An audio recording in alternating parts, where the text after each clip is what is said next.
तो दोस्तों, आज हम लोग देखेंगे जेपीएससी का सीडीपीओ का मेंस का सिलेबस के बारे में कि चूंकि पीटी का आंसर की भी आ गया है। ठीक है, तो एक दो दिन के अंदर उम्मीद रिजल्ट आ जाएगा या इसी वीक में उम्मीद करते हैं कि रिजल्ट दे देना चाहिए, क्योंकि इसका टेंटेटिव जो डेट है मेंस का वो 22 जुलाई से है। ठीक है, इसलिए हम लोग को अब सिलेबस के अकॉर्डिंग जो है तैयारी शुरू कर देना चाहिए। देखिए, सीडीपीओ का मेंस का जो एग्जाम है वो उसका 4 पेपर होगा। ठीक है, पहला पेपर जो हिंदी होगा, जो क्वालिफाइंग नेचर का होगा, 100 मार्क्स का होगा। इसमें 30 मार्क्स आपको लेके आना है। ठीक है, 100 में से कितना लाना है? 100 में से 30 लाना है।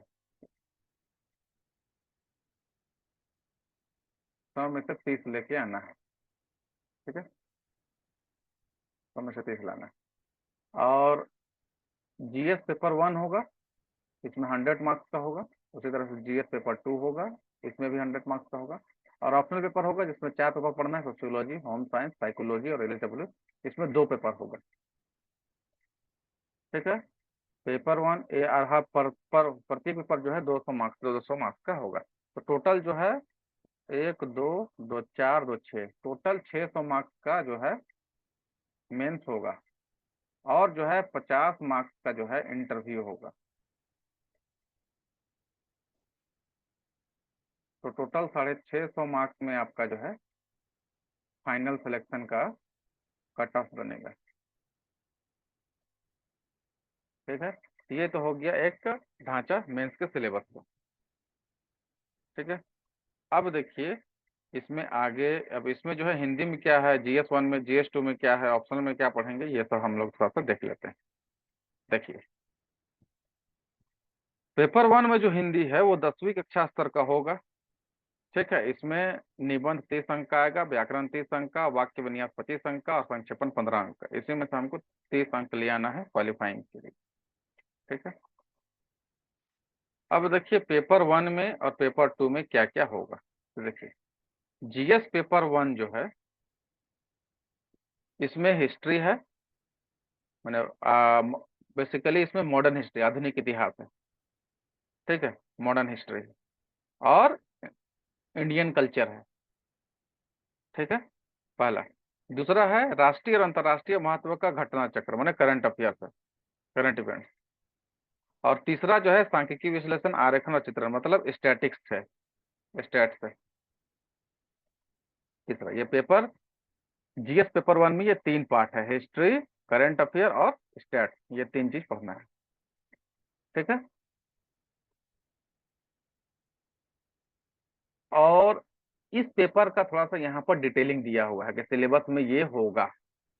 पेपर 1 में तो क्या होगा, आधुनिक भारत तथा उसमें झारखंड का विशेष संदर्भ के साथ के इतिहास और भारतीय संस्कृति के अंतर्गत लगभग 19वीं सदी के मध्य से लेकर इतिहास की रूपरेखा से संबंधित प्रश्न सम्मिलित होंगे। मैंने 19वीं सदी के मध्य मतलब 1857 कह लीजिए या 1850 से लेके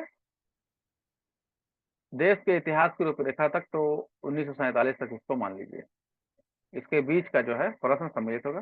झारखंड का आधुनिक इतिहास संदर्भ में इस में प्रश्न इस क्षेत्र के पाश्चात्य शिक्षा, प्रौद्योगिकी शिक्षा समेत आरंभ और विकास पूछा जाएगा, पाश्चात्य शिक्षा का। इसमें भारतीय स्वतंत्रता संग्राम में झारखंड की भूमिका से संबंधित प्रश्न होंगे, तो ये एक टॉपिक हो सकता है। उसके बाद ये प्रश्न मुख्यतः संथाल विद्रोह, बिरसा आंदोलन से पूछे जाएंगे। परीक्षार्थी से आशा की जाती है कि वे मौर्य काल और पाल काल के सचित्र निरूपण से संबंधित विषयों में सांख्यिकीय, आरेखन, चित्रात्मक रूप से प्रस्तुत सामग्री की जानकारी के आधार पर सहज बुद्धि का प्रयोग करते हुए कुछ निष्कर्ष निकालना और उसमें पाई गई कमियों, सीमाओं और असंगतियों को निरूपण करने की क्षमता की परीक्षा होगी। तो एक बार थोड़ा सा अब यहाँ पर देखिए क्या क्या हम लोग देखें यहाँ पर पेपर 1 में।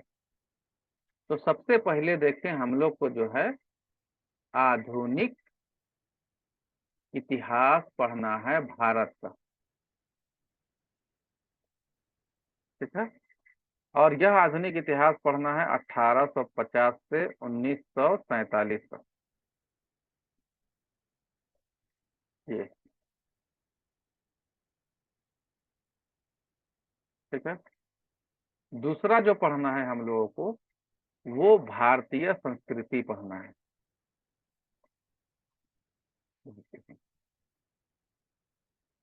ठीक है, इसमें खास करके मौर्य कला, मौर्य काल और पाल काल, पाल साम्राज्य के बारे में पढ़ना। ठीक है, तीसरी बात जो पढ़ना है हम लोग को इसमें, इसमें झारखंड का जो राष्ट्रीय आंदोलन में योगदान पढ़ना। ठीक है, ये तीन चीज इसमें हिस्ट्री में हम लोगों को पढ़ना है। उसके अलावा एक चीज और, दो चीज और जो इसमें बोला है, जो बिल्कुल डिफाइन करके लिखा गया है, वो है इसमें झारखंड वाले में एक संथाल विद्रोह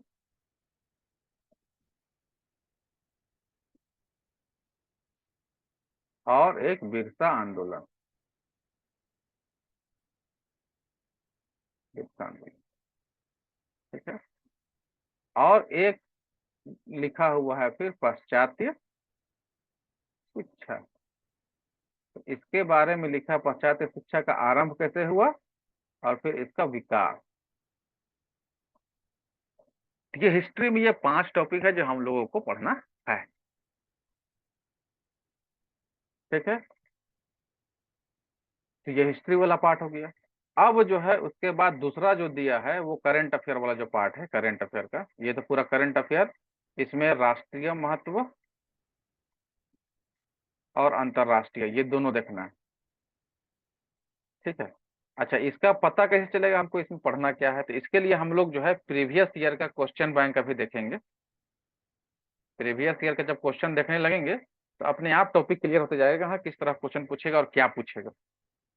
और तीसरा फिर जो है सांख्यिकी आरेखन और चित्रात्मक विरूपण, ये सब पूछेगा। तो सांख्यिकी आरेखन जो है, ये जो सांख्यिकी वाला सेक्शन है, यहाँ पर से सवाल जो है सांख्यिकी से,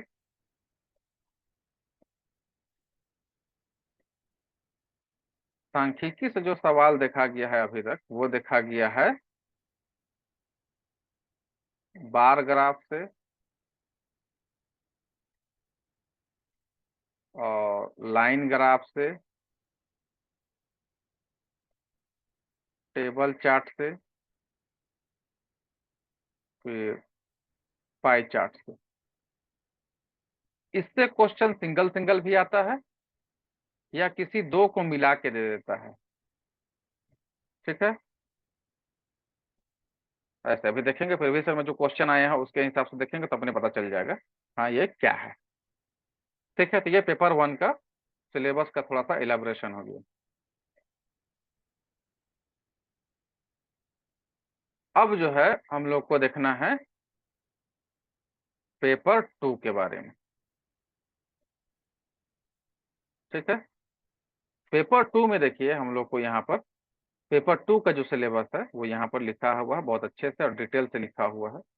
ठीक है, कि सबसे पहले देखिए क्या लिखा है यहाँ पर, कि भारतीय राज्य व्यवस्था से संबंधित खंड में भारत की तथा झारखंड के राजनीतिक व्यवस्था संबंधित प्रश्न।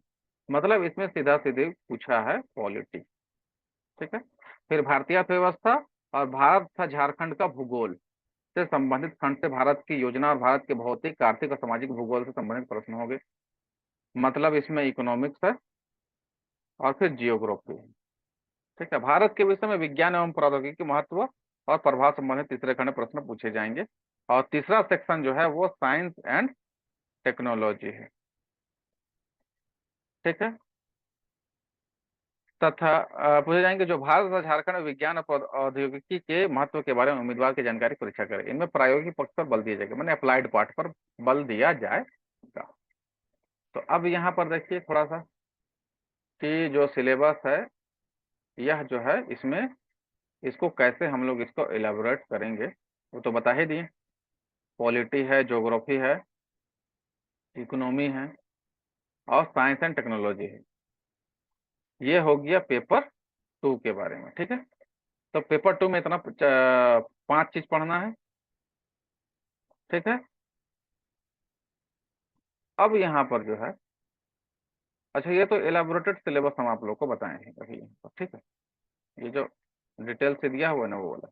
यहाँ पर देखिए क्लियर, यहाँ ऊपर में लिखा हुआ है, यहाँ पर पेपर 2 का जो सिलेबस है, जहाँ पर भारतीय राज्य व्यवस्था, भारतीय अर्थव्यवस्था, भारत का भूगोल और भारत के विकास में विज्ञान प्रौद्योगिकी की भूमिका और प्रभाव, भूमिका और प्रभाव, ये सबको थोड़ा ध्यान देना है, ये सबको पढ़ना। इसमें भी 3 ही टॉपिक है। इस 3 चीज को हम लोग 1, 2, 3 एंड 4 मैंने 4 भाग में इसको बांट के हम लोग पढ़ेंगे। ठीक है, ये हो गया मोटा मोटी एक जो है CDPO मेंस का सिलेबस का जिक्र। इसी के हिसाब से हम लोग जो है तैयारी करेंगे और पढ़ेंगे। ठीक है, अब इसमें जो है सिलेबस जो है ऑप्शनल सब्जेक्ट के तरफ हम लोग चलते हैं कि ऑप्शनल में क्या रखेंगे। तो देखिए यहाँ पर जो हम सिलेबस डिस्कस करने वाले हैं वो सिर्फ और सिर्फ LSW को करने वाले हैं। ठीक है, देखिए उसी के बारे में हम पढ़े हैं, उसी को हम जानते हैं। ठीक है, चूंकि और यह जो है देखिए श्रम एवं समाज कल्याण, लेबर एवं सोशल वेलफेयर, तो इसका हर पेपर 200 मार्क्स का, और इसमें यही पेपर जो है ना डिसाइडिंग फैक्टर होगा। ठीक है, और ये भी 200 मार्क्स का होगा। ठीक है, तो पेपर 1 बेसिकली जो है वह जो है लेबर लॉ से संबंधित है। किससे संबंधित है? लेबर लॉ से। इसमें जितना भी लेबर, एक तो शुरू में श्रम विधान का सिद्धांत, भारत में श्रम का संक्षिप्त इतिहास, फिर भारतीय संविधान में श्रम संबंधी उपबंध, फिर इसका अधिनियम का मुख्य उपबंध पढ़ना है, जिसमें 1, 2, 3, 4, 5, 6, 7, 8, 9, 10, 11 को अधिनियम पढ़ना है। ठीक है, इसमें कारखाना अधिनियम 1948, न्यूनतम मजदूरी अधिनियम 1948, झारखंड में कार्यान्वित मजदूरी भुगतान अधिनियम 1936, समाज समान सॉरी समान होना चाहिए ना, समान पारिश्रमिक अधिनियम 1976, कर्मकाज क्षतिपूर्ति अधिनियम 1923, प्रसूति हित लाभ अधिनियम 1961, कर्मचारी राज्य बीमा अधिनियम 1948, उपादान संदाय अधिनियम 1972, बाल श्रम प्रतिषेध अधिनियम में अधिनियम 1986, बीड़ी तथा शिकार कार्यक्रम नियोजन की शर्तें अधिनियम 1966 और झारखंड दुकान एवं प्रतिष्ठान अधिनियम 1953। ठीक है, उसके बाद 2 टॉपिक और है, अंतर्राष्ट्रीय श्रम संगठन मतलब ILO, इंटरनेशनल लेबर ऑर्गेनाइजेशन, इसका क्रियाकलाप, गठन, संरचना और इसका भारतीय श्रम विधान पर क्या प्रभाव पड़ता है वो, और फिर झारखंड में श्रम प्रशासन, ये वेरी वेरी इंपॉर्टेंट है, इससे तो सवाल आना ही आना है।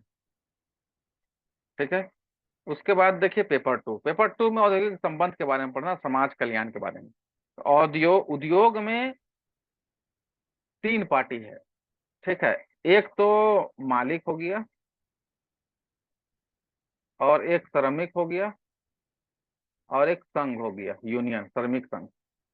ठीक है, इन तीनों के बीच जो संबंध है इसी को हम लोगों को यहाँ पर पढ़ना है, औद्योगिक संबंध। जैसे श्रम संघ, भारत और झारखंड के संदर्भ में औद्योगिक संबंध श्रम संघ के बारे में पढ़ना है, यूनियन ट्रेड के बारे में पढ़ना है, ट्रेड यूनियन के बारे में पढ़ना है। औद्योगिक संबंध, इसका अवधारणा, विस्तार क्षेत्र और मुख्य पहलू, औद्योगिक विवाद एवं हड़ताल, उसका रूप, कारण, रोकथाम, औद्योगिक विवाद सुलझाने का तरीका, ये सब है ना। औद्योगिक विवाद अधिनियम 1947, यही पढ़ना है इसमें।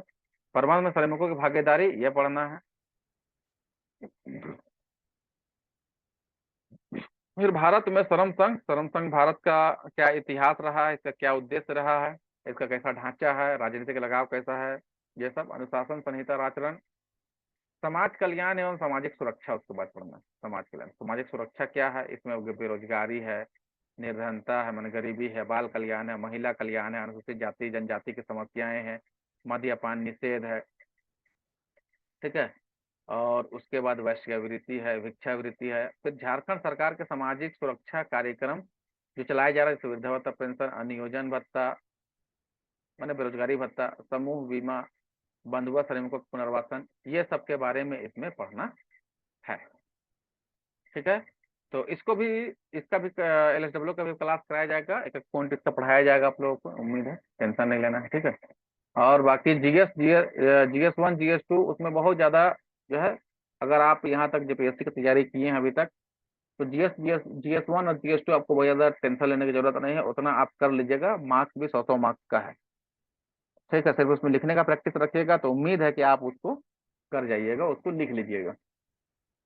जहां तक रहा बात स्टैट्स का, पेपर 1 का GS में, तो उसके लिए आपको थोड़ा सा प्रैक्टिस करना होगा। प्रीवियस ईयर का जो क्वेश्चन है उसको आपको थोड़ा सा सॉल्व करना होगा।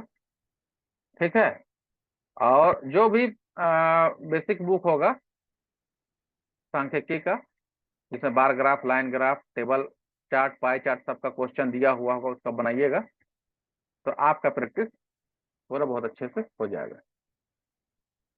ठीक है, तो देखिए आज हम लोग सिलेबस का डिस्कशन किए हैं। अब हम लोग जो है एक एक करके डेली जो है सब्जेक्ट के बारे में और GS1 और GS2 का एक एक टॉपिक को हम लोग जो है डेली करते जाएंगे। और उसमें बेसिकली पहले तो हम लोग प्रीवियस ईयर में जो क्वेश्चन आया है उसको हम लोग देख लेंगे कि हाँ कैसे आया है, और उसी के हिसाब से हम लोग अपना तैयारी को आगे बढ़ाएंगे। Thank you.